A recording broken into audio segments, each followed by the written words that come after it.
To her high heels, to her Be Best initiative, First Lady Melania Trump can't seem to do anything right in the media's eyes. She has now adopted this woe is me attitude. You would think in her rare public appearances, that some terrible wrong has been done to her in this country. I've always been surprised by that air of grievance that she carries very publicly.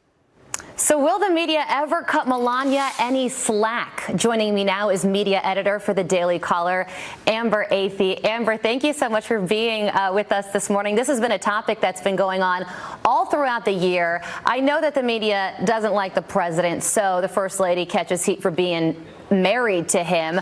But now that Vogue magazine has criticized her Christmas card, which was fine, doesn't it seem like when there's nothing to criticize or over, now they're just sort of making things up? That's exactly right. Thank you for having me, Carly. It's really a shame that Vogue decided to publish this criticism anonymously, because I'd love to know the deeply sad individual who was behind such a trivial attack against the First Lady. I mean, if your chief complaints are that the lighting is too bright, or you don't like that Melania and the president are holding hands, or you think it looks like it's photoshopped, then clearly you have nothing better to complain about, and your only interest is just in tearing down another individual. It reveals their own character far more than it does that of the First Lady. All right, so Vogue magazine attacked her for the Christmas card, but multiple news outlets attacked her for wearing, do you remember this, high heels when she was boarding the plane to visit victims of Hurricane Harvey. We have some of those headlines right here. Slate said, what was Melania Trump thinking with her Hurricane Harvey stilettos? The New York Times writing, Melania Trump off to Texas finds herself on thin heels. And Vanity Fair says, who wears stilettos to a hurricane? Melania Trump. Well, she changed her shoes when she got down on the ground. So do you think that a fashion magazine, and she's a former model, do you think a fashion magazine will ever write any positive stories about her?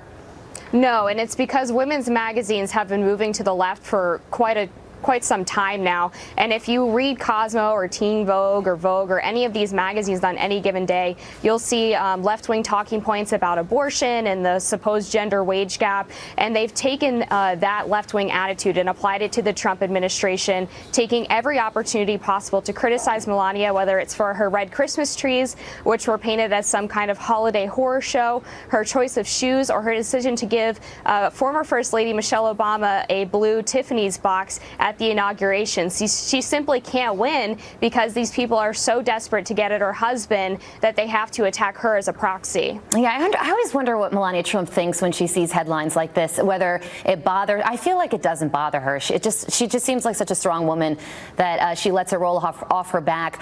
She was also criticized for it when she announced the Be Best campaign, but I do want to point out that former Michelle Obama took some criticism for her lunch initiative. So it is important to note that the First Lady Melania Trump isn't the First Lady to be criticized like this, right?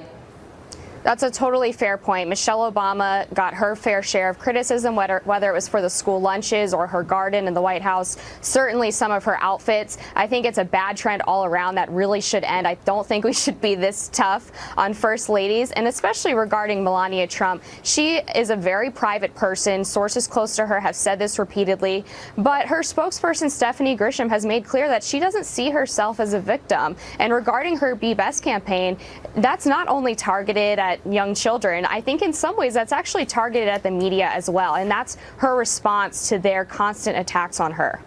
I always think it's a missed opportunity when the media goes after the First Lady, especially in this era where women are championing other women, and it is something to be said that it's not happening with this First Lady or really the previous one as well. So, Amber, thank you so much for being with us today. We appreciate it. Thanks for having me. All right, the time now is 26 minutes after the hour. Kirsten Nielsen defending the push for border security as the Senate prepares for a